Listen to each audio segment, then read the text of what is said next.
Boa tarde a todas e todos. Dá para ouvir? Não sei se dá. Bom, antes de mais nada, agradecer o convite do professor José Vicente, agradecer os componentes da mesa. E o texto que eu vou apresentar aqui vai muito ao encontro do que a Lilian apresentou, por um outro caminho, mas existe aí uma confluência de temas. E o que eu vou apresentar é parte de um projeto que estou ainda desenvolvendo, que tem a obra do escritor Luiz Rufato como objeto de pesquisa. Eu não sou crítico literário, não sou das letras, eu sou sociólogo, então eu me considero uma espécie de leitor amador. E como leitor amador, eu acho que o Luiz Rufato possivelmente é o maior escritor da literatura brasileira contemporânea. E, embora o projeto em andamento seja sobre a obra do Rufato, eu vou me concentrar num livro do Rufato, que é o último livro dele, chamado Verão Tardio. E a escolha pelo Verão Tardio se deve basicamente a dois motivos. Primeiro, porque é o último livro do Luiz Rufato. Mas não é o motivo mais importante, porque eu acho que esse último livro talvez seja o resultado mais maduro do projeto literário do Rufato. A minha análise desse livro, ela assume como ponto de partida que o romance Verão Tardio se estrutura a partir de duas linhas de força. De um lado, as classes sociais, e a segunda linha de força, a temporalidade. Sendo que cada uma dessas linhas de força se desdobra em dois planos. Então, primeira linha de força, classes sociais. Se desdobra no plano do conteúdo, que a gente pode chamar de plano do significado, e se desdobra no plano da narrativa, ou, se preferirem, no plano da linguagem, da forma ou do significante. A segunda linha de força, o tempo, também se desdobra em dois planos, o plano do conteúdo ou do significado. E o plano do significante dessa segunda linha de força engloba tanto o plano da narrativa quanto o plano do conteúdo da primeira linha de força. Está claro isso? Então, primeira linha de força, classes sociais. A gente tem o plano da narrativa, significado, e plano do conteúdo, plano da narrativa, o significante, plano do conteúdo, significado. Segunda linha de força, o tempo. Se desdobra num plano do conteúdo, do significado, e um plano do significante. Mas o que constitui o plano do significante da segunda linha de força? É toda a primeira. Tanto o plano da narrativa, quanto do conteúdo das classes sociais. Tá? Bom, acho que está claro. E eu, por uma questão de tempo, eu não vou tratar das duas linhas de força e dos quatro planos. Eu vou me ater só ao plano do conteúdo referente às classes sociais. Porque senão eu precisaria de mais ou menos 1h30 para falar de tudo. Eu não tenho 1h30 e também não terminei de fazer tudo isso. Então eu vou falar daquilo que eu fiz até o momento. E tratar das classes sociais, principalmente a partir da perspectiva das classes médias baixas, não é exatamente uma novidade em relação à literatura do Luiz Rufato. Né? Isso já foi apontado por vários críticos. Entre esses críticos, alguém citado já para a Lilian, a Regina Dal Castanheda, UNB, e assumido também pelo próprio autor, né, em artigos de jornal, em entrevistas, em alguns manifestos. Eu até convido também a todos a procurar. Isso é só colocar lá no Google o discurso que o Rufato faz na abertura da Feira do Livro de Frankfurt, em 2013, né, em que ele assume explicitamente esse projeto, o projeto literário dele, como um projeto político também para falar dessas classes médias baixas brasileiras que não têm representação simbólica. Ele foi xingado, achincalhado, falaram que ele tinha que ir embora do Brasil, que era uma espécie de traidor da pátria, enfim. Né? Então vale muito a pena ler esse discurso do Rufato na abertura. Então, as classes sociais, elas constituem uma espécie de coluna que sustenta todo o projeto intelectual do Rufato, um projeto que perpassa toda a obra do Rufato. Segundo a Regina Dal Castanheda, o centro das preocupações do Rufato, portanto, é o homem comum, o trabalhador, que, segundo ela, é um aspecto pouco comum na nossa história literária e que frequentemente, majoritariamente, é composta por autores das classes médias altas, das classes médias mais abastadas, que se dirigem nas suas obras às próprias classes médias abastadas. Então, como eu disse, o próprio Rufato assume essa questão das classes médias baixas como tema E aí que eu vou ler um trechinho do Rufato a esse respeito. Diz lá o Rufato.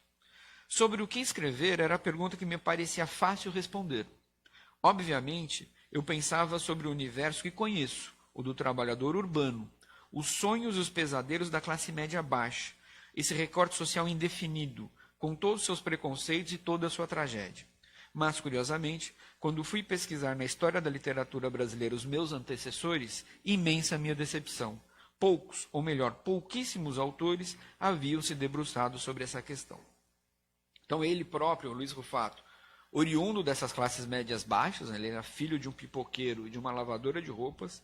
Ele, Rufato, antes de se tornar jornalista e escritor, foi operário da indústria têxtil, ele também foi pipoqueiro como o pai, foi atendente de armarinho na juventude. E o Rufato, ao fazer ficção de baixo para cima, ele vai operar uma espécie de duplo movimento, que é, ao mesmo tempo, um duplo questionamento. Ele coloca em xeque, como eu espero tentar demonstrar aqui, a ideia de nação em nosso país. Né?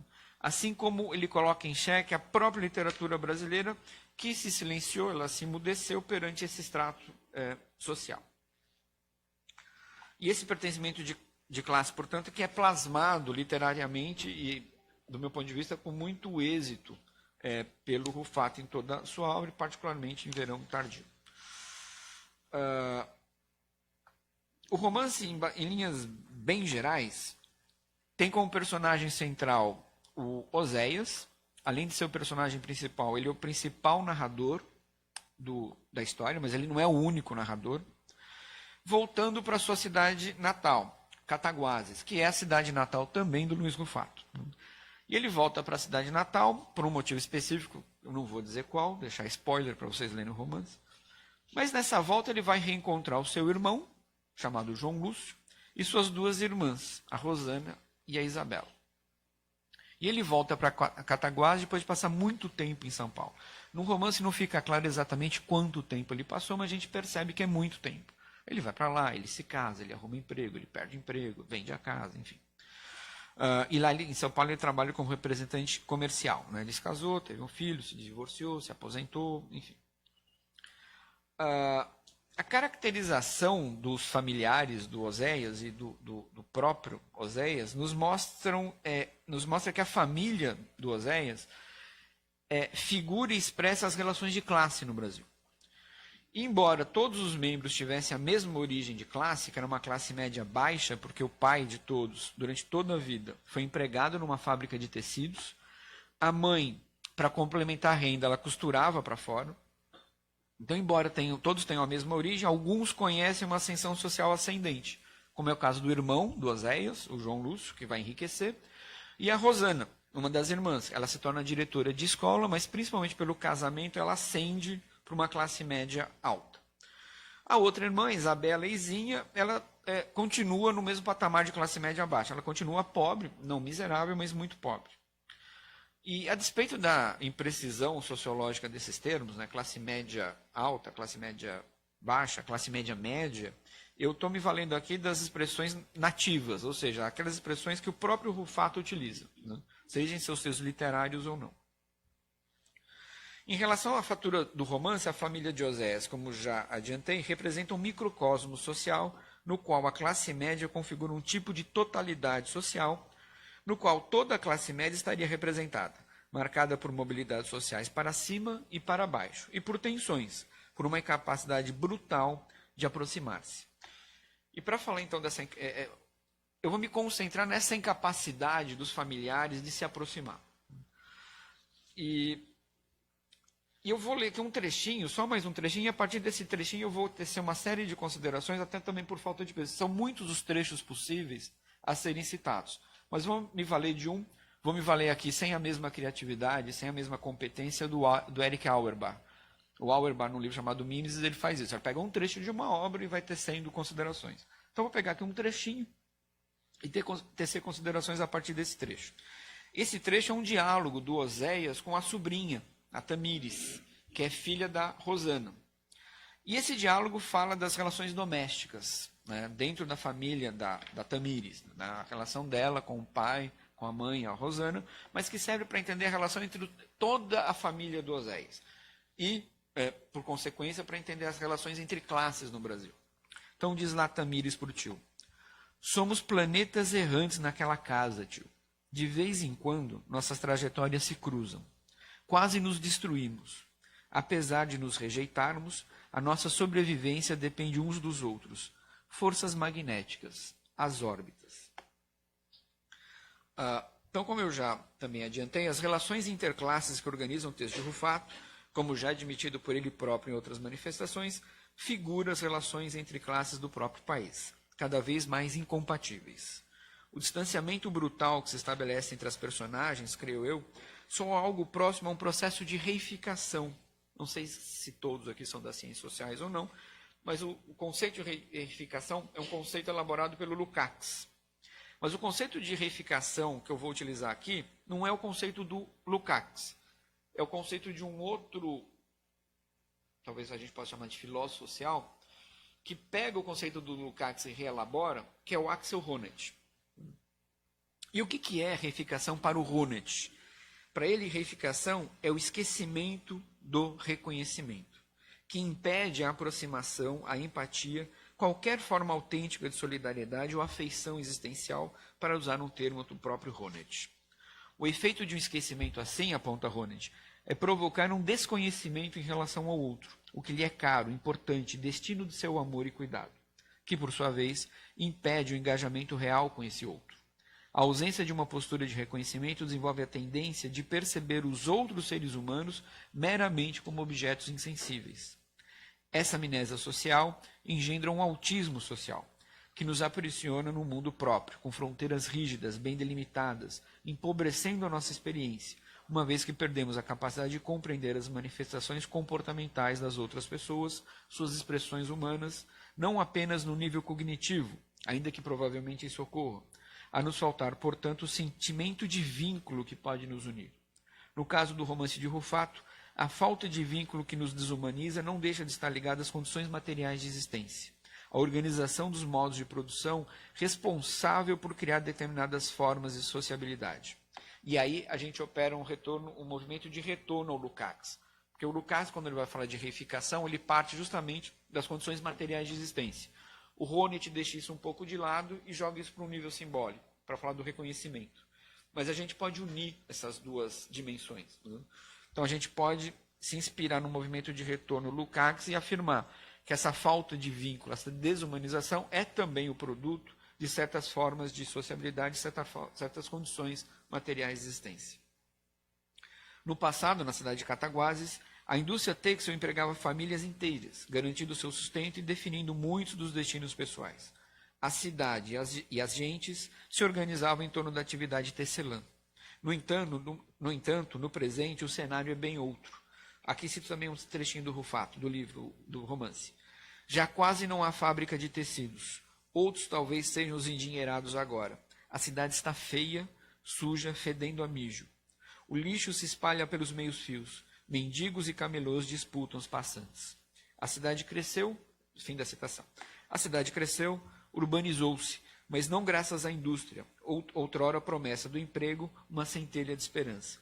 A cidade atualmente tem nos serviços e comércio sua principal atividade econômica, e muitos sobrevivem mergulhados no trabalho informal.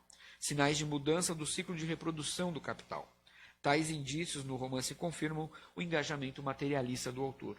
A economia da cidade vai se deteriorando, assim como as relações sociais, a ponto de a cidade e pessoas perderem a nitidez, como fotografias que desbotam, pensa Oséias, até tornarem-se, aí Oséias pensando, manchas esbranquiçadas, destituídas de qualquer significado. Ou como afirma uma outra personagem do romance, que é a Marilda, uma ex-namorada do Rufato, uma ex-namorada da adolescência, do Rufato não, desculpe, uma ex-namorada do Oséias, namorada da adolescência do Oséias, antes dele ir para São Paulo. Em um certo momento eles se reencontram numa papelaria da cidade e vão almoçar juntos, ela tenta engatar um romance de novo com Oséias, não dá certo, e ela diz para Oséias: eu sou uma sombra branca e pálida, Oséias. A definição que Marilda ensaia para si mesma poderia ser aplicada a todas as personagens do romance, cruelmente marcadas pelo fracasso, pela desilusão, pelo malogro, todas solitárias e incapazes de se aproximar de quem quer que seja. Se há forte veso materialista nas narrativas de Rufato, o apagamento das pessoas, essa forma perversa de desaparecimento, pode ser compreendida, como disse, a partir das metamorfoses do capital. Para finalizar, para respeitar o tempo, Rufato, ao que parece, se apresenta como uma das expressões literárias mais bem acabadas, mais sofisticadas daquilo que um crítico literário, Silviano Santiago, chamou de literatura anfíbia. E eu vou ler aqui a definição do Silviano Santiago a propósito dessa literatura anfíbia. Diz o Santiago: o vazio temático se refere à parca dramatização na literatura dos problemas dominantes na classe média, que fica espremida entre os dois extremos da sociedade. A literatura brasileira tem feito caricatura, tem passado por cima da complexidade existencial, social e econômica da pequena burguesia, afiando o gume da sua crítica numa configuração socioeconômica antiquada do país, semelhante à que nos foi legada pelo final do século XIX. Se o Brasil republicano alcançar o progresso material, está muito longe do progresso social. Os bons escritores intelectuais brasileiros são por demais sensíveis a essa desarmonia. A literatura de Rufato preenche um vazio que afeta tanto a literatura nacional quanto o pensamento social brasileiro, que ainda apresenta parca produção a respeito das nossas classes médias. Sua literatura, de Rufato, ajuda a pensar e problematizar o Brasil, e, mais importante, sem abrir mão de ser literatura. Obrigado.